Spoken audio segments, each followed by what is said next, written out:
আমি আমরা দুজন আজকে এসেছিলাম এখানে দেখা করতে।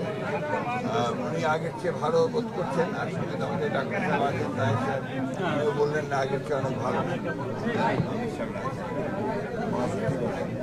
আগের চেয়ে অনেক ভালো।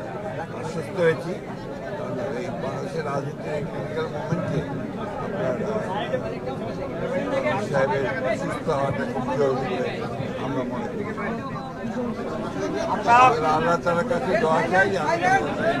বিএনপির মাননীয় সেক্রেটারি জেনারেল এবং স্ট্যান্ডিং কমিটির যে মহিউদ্দিন খান সাহেব, ওনারা কষ্ট করে অসুস্থ আমির জামাতকে দেখতে আসছেন।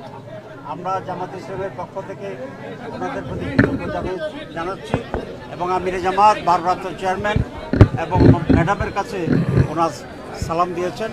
আপনাদের সবাইকে ধন্যবাদ। এবং আমি আমি আমি বলি আপনাদের আরেকটা কথা বাদ পড়ে গেছে, হচ্ছে যে আমাদের ভারপ্রাপ্ত চেয়ারম্যান জনাব তারেক রহমান সাহেবই আমাকে বলেছেন যে আপনি যান, গিয়ে দেখে আসেন।